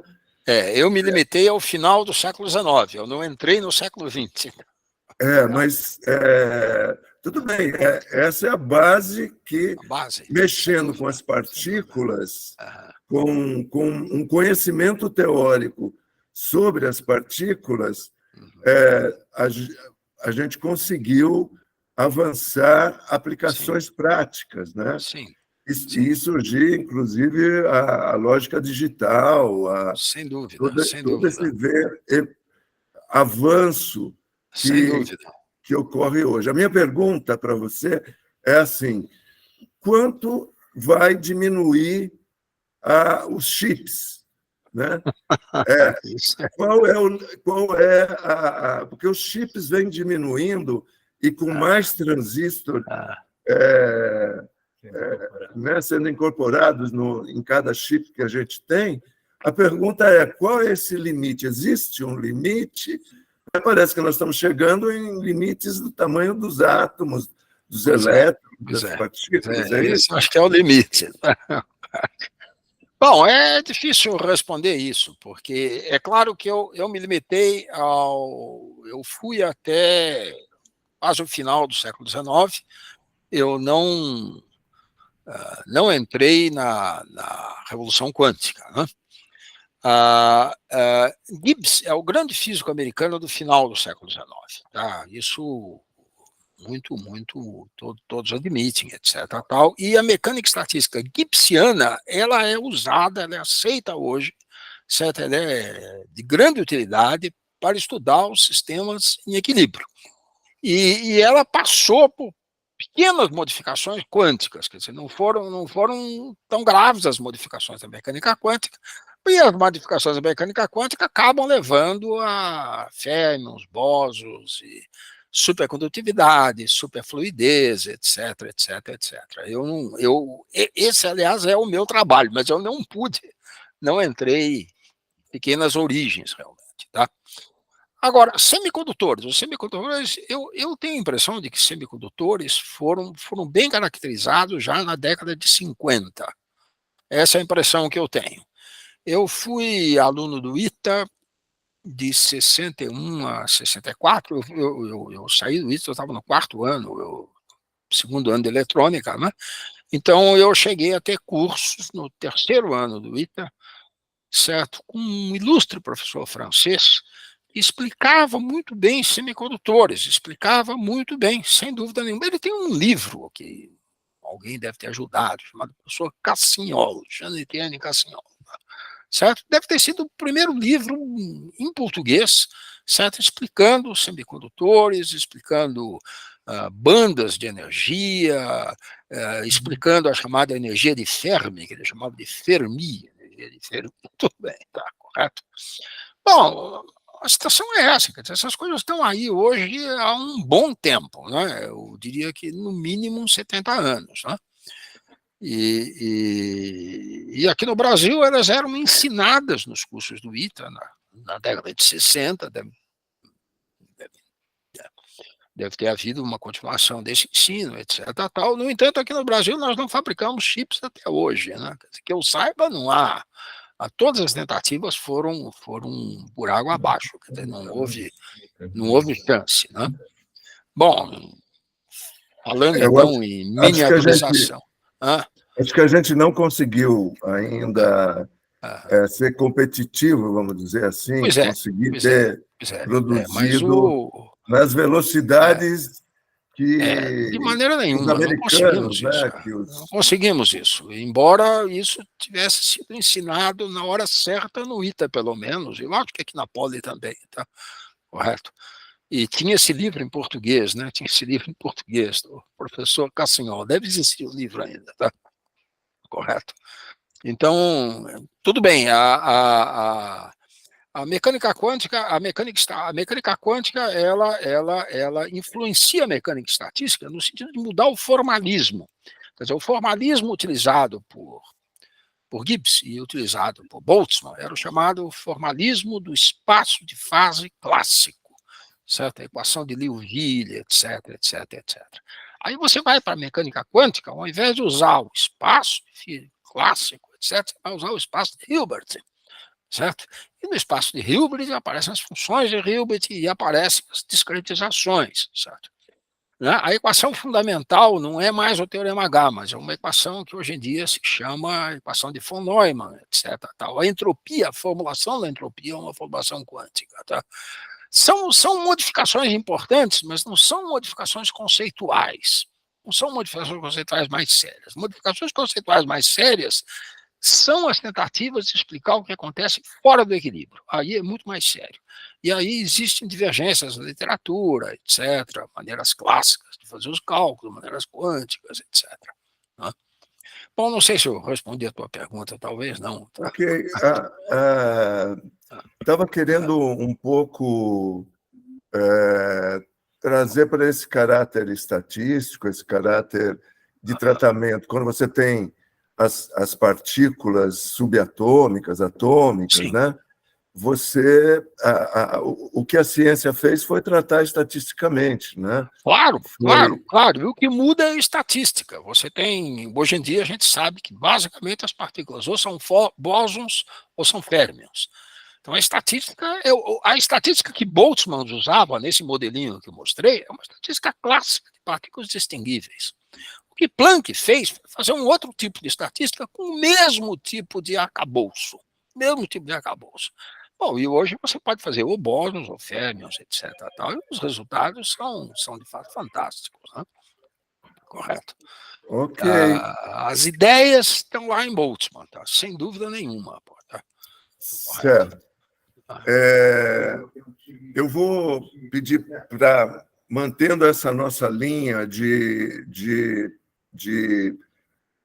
cutucar você um pouco, fora esse conhecimento aí exclusivo, né, esse avanço específico, a gente da engenharia está sempre preocupado, tentando entender como aconteceram certas coisas nas aplicações, né?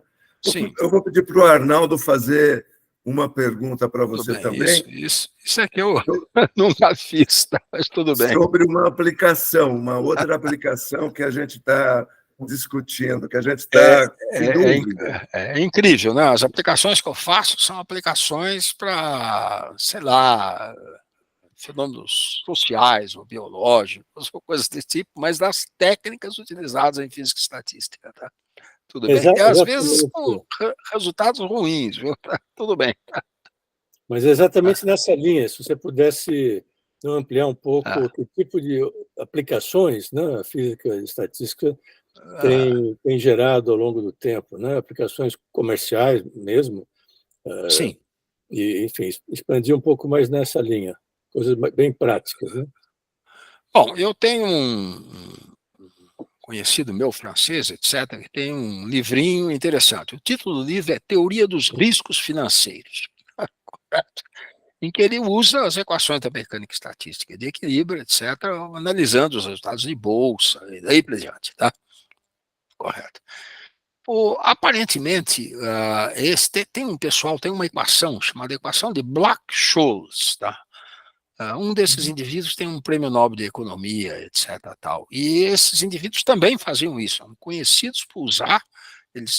É uma equação na linha da equação de Boltzmann. É curioso, a equação de Boltzmann é a primeira equação desse tipo, a equação de transporte. Tá?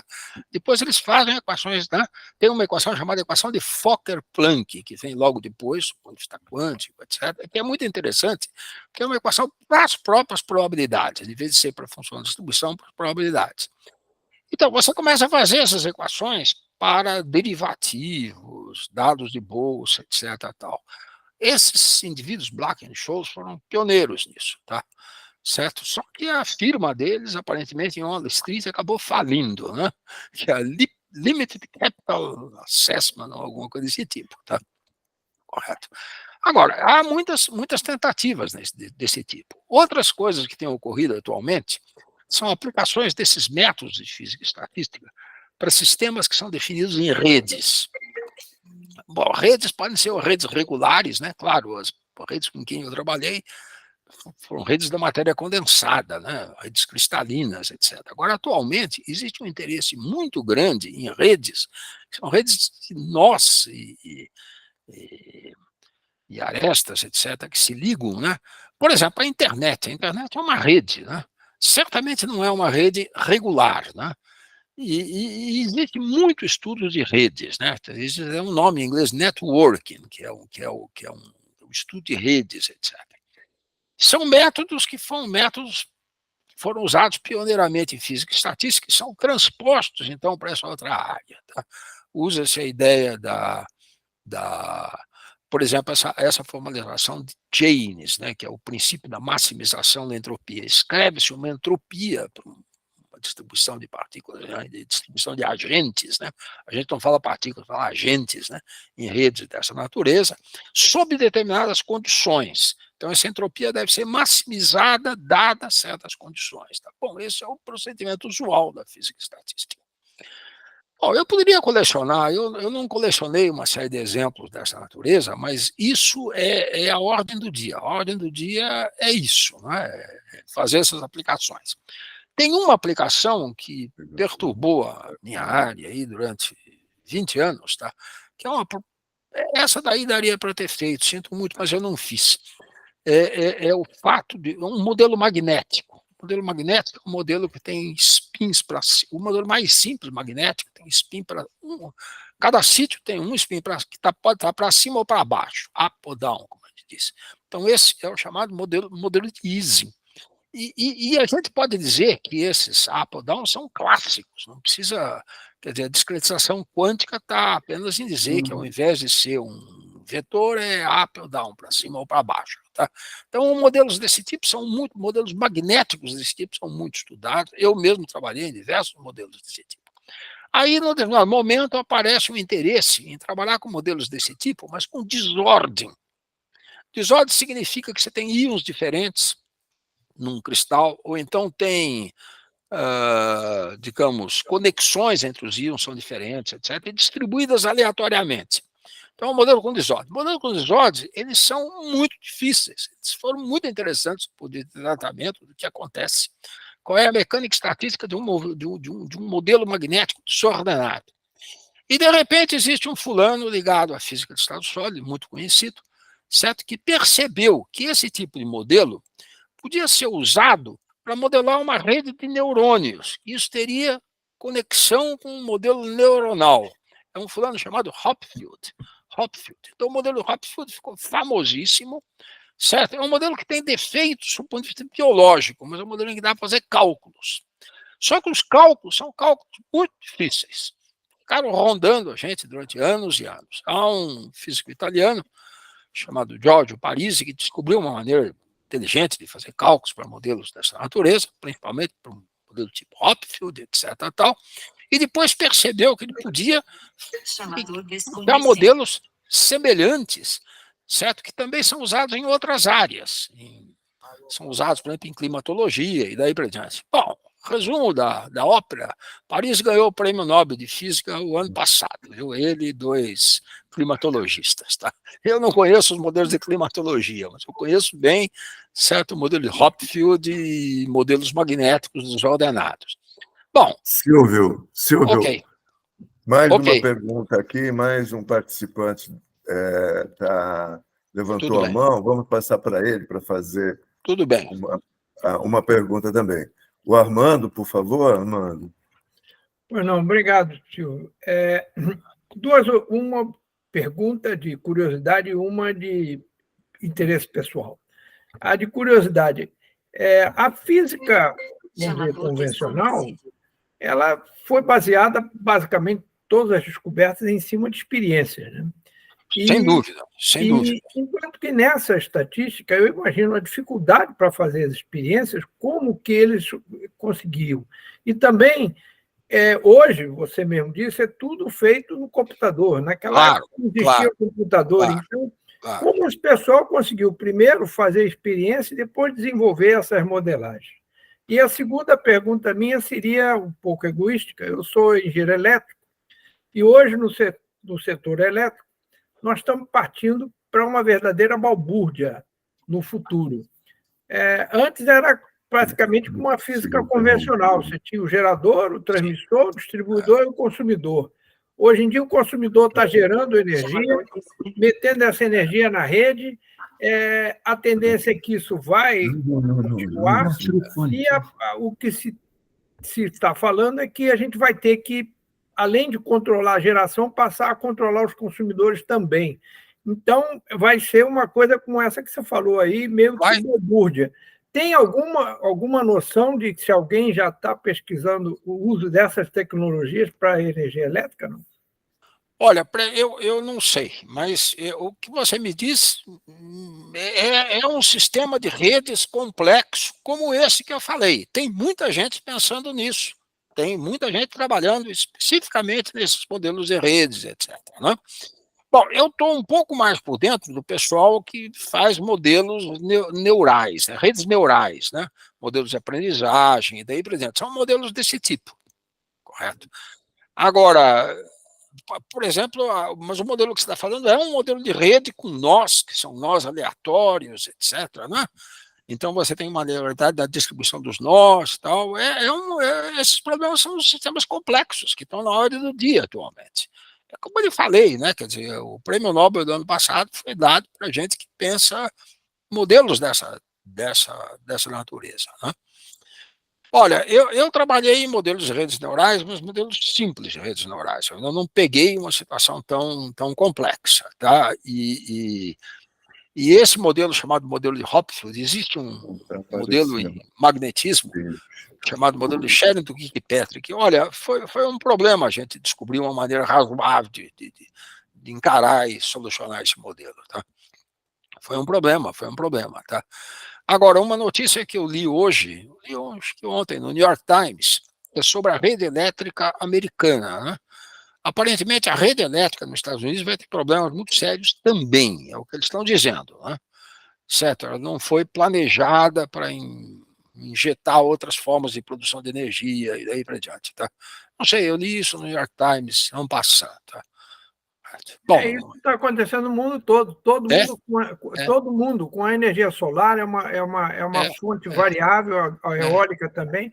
E hoje em dia todo mundo tem geração na sua casa, ou seja, o que era uma coisa organizada agora ficou uma balbúrdia. Sem dúvida. Mas a pergunta que eu fiz sobre aquela época, como é que eles conseguiam fazer as experiências? Você pode... Não, olha, faziam experiências. Por exemplo, eu trabalhei numa... Olha, eu vou lhe contar o início do meu trabalho. Eu comecei trabalhando com materiais ferroelétricos, mas eram materiais ferroelétricos com ligações de hidrogênio. A ligação de hidrogênio foi definida, foi explicada por esse grande físico americano, Linus Pauling, né? Certo? Você pensa no gelo, Linus Pauling pensava no gelo, né? O gelo H2O, né? Então, os cristalógrafos descobriram rapidamente a posição dos oxigênios. Os oxigênios do gelo formam uma rede tetraédrica. né? Cada oxigênio está ligado a 4 outros. Aí a pergunta é, onde estão os hidrogênios? As pessoas não descobriam onde estão os hidrogênios, você jogava raio-x, cristalografia, etc. O hidrogênio tem um elétron só, ele interage muito pouco. Então, como ele interage muito pouco, você descobria a posição dos oxigênios, não descobria onde estavam os hidrogênios. Onde estão os hidrogênios? Então, é interessante descobrir onde estão os hidrogênios. Aí o Pauling fez o postulado de que os hidrogênios estão numa ponte de hidrogênio entre 2 oxigênios, e essa ponte de hidrogênio tem 2 mínimos. O hidrogênio pode estar perto de um oxigênio ou do outro oxigênio que forma a ponte. Então ele salta, ele tunela de um lugar para outro. Então existe uma multiplicidade de estados em que os hidrogênios podem ser encontrados. Pauling fez a primeira conta para descobrir a multiplicidade desses estados, e a multiplicidade de estados leva a uma entropia. Então o gelo tem uma entropia. Que entropia é essa? Então, Paulo dizia, é uma entropia residual, mesmo a temperaturas muito baixas, certos hidrogênios estão pulando de um lado para o outro, isso tem uma entropia residual. Bom, como comprovar isso? Como comprovar isso? Bom, isso foi verificado através de medidas de calor específico. Porque quando você faz uma medida de calor específico, você, na realidade, está verificando, né? Você pega o calor específico, C, multiplica por a variação de temperatura, divide pela temperatura, faz a integral, então você tem uma variação de entropia. Então, você calculava a variação de entropia através de medidas de calor específico, aí você fazia medidas espectroscópicas em temperaturas altas e verificava se aquela entropia correspondia a certa entropia dos níveis de energia. Bom, o que se verificar no caso do gelo é que há uma diferença, Essa diferença é a entropia residual. Tá? Então, esse é um exemplo de um problema, certo, que rondou a gente durante anos e que, experimentalmente, é um problema difícil. Bom, hoje em dia se localiza a posição dos hidrogênios, a tática para localizar os hidrogênios, localizar hidrogênios em materiais dessa natureza continua sendo um problema sério. Mas as pessoas falam o seguinte, eles pegam e substituem o hidrogênio por deutério. O deutério é mais pesado, etc. Tal. Então é mais, né? Claro que o tunelamento vai ser menor, mas vai ser mais fácil de localizar. Aí localizam aonde? Localizam num reator de nêutrons, de fração de nêutrons. Né? Porque aí o nêutron vai interagir, não vai interagir com a capa eletrônica, vai interagir com o núcleo. Aí você localiza. Então, os materiais em que eu trabalhei com ligações de hidrogênio, normalmente as pessoas colocavam deutério, etc. Tal, e aí precisavam de um reator, ia fazer isso em Oak Ridge, nos Estados Unidos. Aqui no Brasil, acho que não daria para fazer isso. Tá? Correto? Então, isso é um exemplo da dificuldade experimental de trabalhar nessa área. Essa área tem essa dificuldade experimental. Agora, eu devo dizer outra coisa. A maior parte do meu trabalho foi muito ligado a dados experimentais de magnetismo, certo? Em temperaturas muito baixas e campos magnéticos altos. Bom, onde é que tinha temperaturas muito baixas e campos magnéticos altos? O Instituto de Física da USP. O Instituto de Física da USP tem um laboratório, tinha um laboratório de baixa temperatura, agora ele andou decaindo um pouco, mas ele era um laboratório que era um estado da arte no mundo, tá? Tinha bobinas supercondutoras que produziam campos magnéticos muito altos e tinha temperatura de hélio 3 e abaixo do hélio superfluido, etc. Então, eu e meus colegas, aí, as pessoas com quem eu trabalhei, nós fizemos muitos trabalhos relacionados a dados experimentais nesse laboratório. E eram dados de medidas de suscetibilidade magnética, calor específico, etc., etc., etc., de materiais magnéticos, que tinham transições de fase e comportamentos bastante peculiares. Tá? Bom, eu poderia falar sobre isso, não falei sobre isso, porque achei que não valia a pena falar sobre os fundamentos. Tá? Tudo bem? Bom, desculpa aí o discurso. Tudo em ordem? Muito bom, Silvio. Deixa eu só falar o seguinte, eu iniciei os meus trabalhos em física, eu fiz mestrado nesse laboratório de baixas temperaturas, e eu fui uma das primeiras pessoas a calibrar uma bobina supercondutora trazida por uns franceses, era uma bobina pequenininha, depois eles... Né? E eu trabalhei com uma pessoa que foi aluno do ITA, 5 anos mais velho do que eu, um grande físico, meu amigo, etc. Teve um papel importante nesse laboratório. Infelizmente, morreu há cerca de um ano. O professor Luiz Guimarães Ferreira, conhecido como Guima. Acho que no ITA ele era chamado de Lulu. Bom, o Guima era um grande... O Guima fez o doutoramento no MIT, tá? Foi um aluno daquele professor do ITA de eletrônica, que eu acho absolutamente sensacional, esqueci o nome dele, que foi professor também, tá? Você não deve ter conhecido, que ele foi... Como é que é? Não foi do Valauchek, não. O Valauchek brigava com ele. Boff, Luiz Valete Boff. O Boff. O Boff foi embora para os Estados Unidos, foi uma pena, o curso do Boff era espetacular. Tá? Eu aprendi muito no ITA, viu? Os cursos básicos do ITA. Nós da década de 70, viu, Silvio? Nós da década de 70 estudamos nas apostilas do Boff. O Boff era ótimo. Eu, se não tivesse feito esses cursos, eu não teria mudado para física de jeito nenhum. Quer dizer, meu grande lance foi ter feito tudo isso, tá correto, tá? Eu tinha uma base muito boa. A base minha era muito boa. É interessante essa sua declaração, assim, porque mostra o quanto fundamental do ITA ele criou na gente,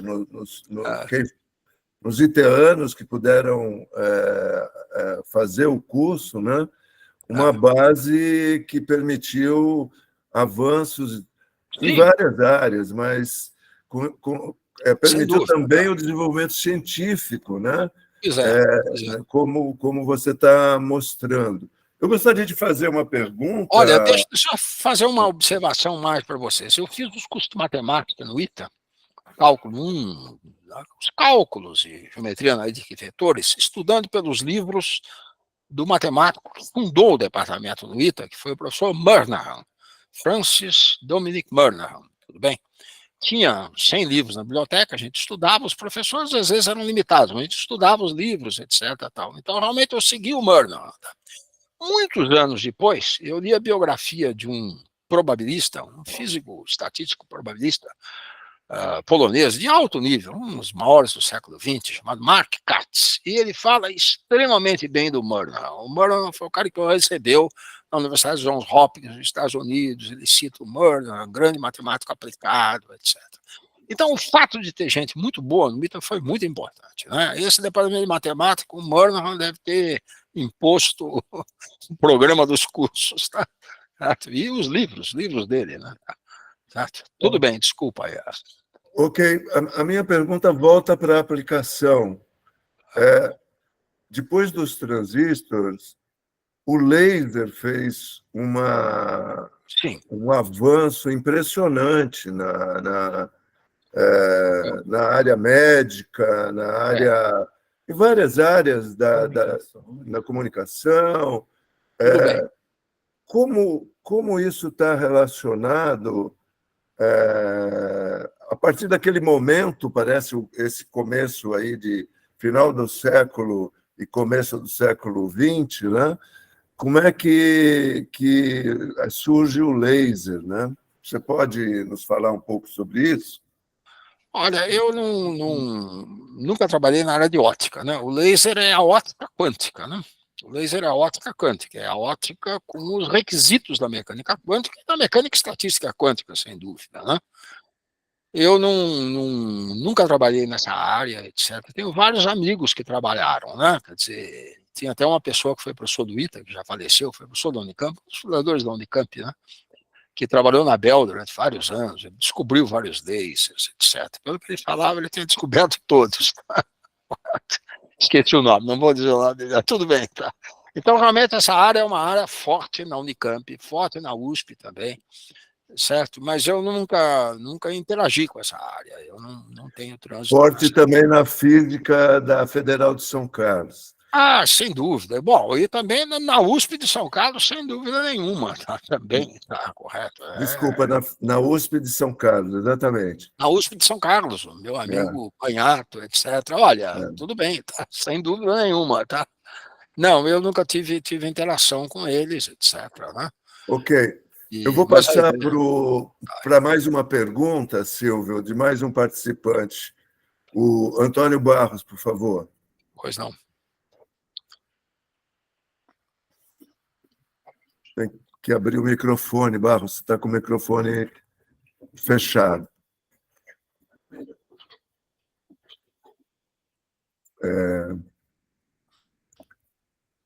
Ainda não, Perdão, Barros. Desculpe, sumiu o microfone aqui, eu me atrapalho. Bom, agora eu estou ouvindo. Boa tarde a todos. Obrigado aos organizadores, ao professor Silvio, pela oportunidade. Eu descobri quanto que eu preciso estudar ainda de termodinâmica para esqueci muita coisa. Obrigado a vocês por me aguentarem. Não, imagina, é muito é isso? estimulante, muito estimulante. Que é isso? A minha pergunta não é prática, posso fazê-la? Pode fazê-la. Assim, é uma coisa que eu já trouxe antes da sua palestra, não surgiu da sua palestra. É assim, são duas perguntas, na verdade. Eu gostaria de ouvir a sua opinião e, se possível, se existe alguma literatura, algum livro a respeito desse assunto, né? São dois temas. Eu tenho muita curiosidade em saber a relação entre a entropia e o surgimento da vida, porque a vida diminui a entropia, né? E a tendência da natureza é ver o aumento da entropia. Então, como essas coisas se relacionam? Se algum estudioso debruçou sobre esse assunto, nem que seja filosoficamente, para entender. E a segunda, a mesma pergunta em relação à autoconsciência humana, né? A sua relação com a entropia, né? Eu entendo que não é da sua área, mas o senhor é uma pessoa que do assunto talvez tenha ouvido alguma coisa, ou pensado, ou se debruçado, ou indicação. Por favor, olha, me perdoe se eu passei do limite do contexto. Não, eu acho que, tudo bem, as suas colocações são absolutamente pertinentes, né? Bom, no início da minha palestra, eu citei esse livro do Erwin Schrödinger, né? O que é a vida, né? Aliás, são dois livrinhos, né? What's Life e Matter in the Mind. Tá logo no meu início, tá? Tá aqui, tá. Eu perdi o início. What's Life, publicado em 1943. E tem um livro seguinte, publicado na mesma época, Matter and the Mind, Matéria e o Cérebro. Olha, esse livro teve uma influência enorme na biologia, Isso é bastante admitido, por exemplo, pelo Watson, que foi o fulano que descobriu a dupla hélice, etc. Tá? Isso é extremamente admitido, sem dúvida nenhuma. Recentemente, houve uma publicação comemorando, eu não sei que aniversário desse livro, né? Certo? Então, há muita literatura sobre isso. Eu nunca me preocupei muito com isso. Nós temos no Brasil algumas pessoas muito envolvidas com essas questões. Bom, algumas que foram para os Estados Unidos e não voltaram, etc. Então, esse é um assunto extremamente importante, claro, tá? Correto? Mas eu posso tentar conseguir alguma literatura mais moderna, etc. Eu não tenho me preocupado com isso. Tá? Mas começa aqui, né? O grande Schrödinger, né? Se preocupa com isso, etc. Né? Certo? Tudo bem? Posso pensar em alguma coisa. Vamos ver. Eu não sei o que há de mais moderno. Eu vi esse livro publicado mais recentemente, que é o livro de Schrödinger, 60 anos depois, sei lá, como é que é isso, né? Vi as referências por Watson, né? Sobre isso, né? Certo? Aliás, vou contar até uma história curiosa para vocês. O departamento de física da Universidade de Cambridge estava muito esvaziado quando Rutherford se aposentou. Quando Rutherford se aposentou, várias outras pessoas saíram, etc. Aí eles resolveram dar a volta por cima e melhorar o departamento. E contrataram algumas pessoas. Eles contrataram, por exemplo, um fulano chamado Perutz. Perutz é um grande físico, um grande físico ligado à biologia. Isso foi muito importante para eles. Contrataram também o Crick. O Crick e o Watson descobriram a hélice dupla no DNA, mas a hélice dupla no DNA também vem da cristalografia, né? Vem do estudo de cristalografia. Tá? Olha, essas coisas evoluíram muito, né? Eu posso tentar descobrir alguma coisa. Para te dizer aqui, sem mais, vai ser difícil. Eu nunca me interessei muito por isso, mas isso é um aspecto importante da física, sem dúvida. Tá? Muito obrigado. Okay. Muito obrigado. Tá. Obrigado. Pois não. Obrigado, Barros. Esse tratamento aí da entropia, de certa maneira, essa relação reversível, de certa maneira, incomodou Schrödinger, e ele foi trabalhar com a biologia, né? Ele foi... É muito mesmo interessante. Existe um livro também que lida filosofia e essas questões, né? E é uma área de estudo que é muito rica e abre questionamentos bem interessantes. Atualmente tem o que é a vida, escrito por um biólogo, né, que tenta argumentar com argumentos da biologia para os físicos, né? O Schrödinger fez um tratamento da física, uma abordagem da física para os biólogos. Hoje o Paul Nurse produziu os biólogos físicos. Dos biólogos para os físicos, né? E essa coisa das bifurcações, as árvores, as construções, extremamente interessante. Agora, olha, deixa eu vou fazer até uma observação para você, que eu me esqueci, agora eu me lembrei. Tá? Aqui em São Paulo, existe um instituto chamado Instituto de Física Teórica. Esse Instituto de Física Teórica é um departamento de física da Unesp, que funciona aqui em São Paulo, era um antigo instituto que foi agregado à Unesp, etc. Bom, eles têm dentro do Instituto, eles têm uma cooperação com o Centro de Física de Trieste, etc., fazem programas internacionais. E eles estão convencidos de que a biologia hoje, você tem que ser mais teórica, tem que ser matemática, tá? Correto? Então, eles promoveram já 2 cursos de férias de biologia matemática, mais para alunos de primeiro e segundo ano de universidades, porque os cursos nossos de biologia são muito pouco matemáticos, muito pouco físicos, muito pouco. Tá? Então, eles promoveram isso. E eu fiquei muito surpreendido, que eu estive lá 6 meses atrás, por outras razões, e caí no meio desse pessoal. Tá? Quem coordenava o curso é um físico brasileiro que está há muitos anos nos Estados Unidos, nessa área, e que é filho de um ex-professor de matemática do ITA. Chama-se José Nelson Onuchik. Quem conhece, já ouviu falar do Onuchik? Onuchik é um matemático que foi professor do ITA. Tá? E o José Nelson ele tem uma posição numa universidade americana de importância, etc., mas ele veio aqui para coordenar esse curso. Tá? Isso é novidade. Tá? Não é, os nossos departamentos de biologia estão longe disso, muito longe disso, tá? Ainda. Bom, desculpa aí. Muito obrigado. Nós estamos chegando ao final. Hoje eu vou saudar novamente com um quentão. O friozinho faz com que a gente faça a saudação de agradecimento final.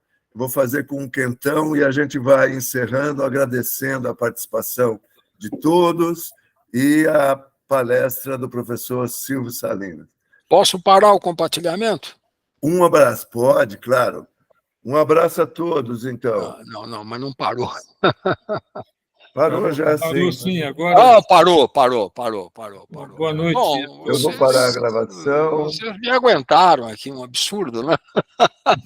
Não, imagina, são assuntos muito instigantes. E eu falar sobre o século XIX, eu estou impressionado. Posso fazer uma pergunta, professor? Fala, pois não.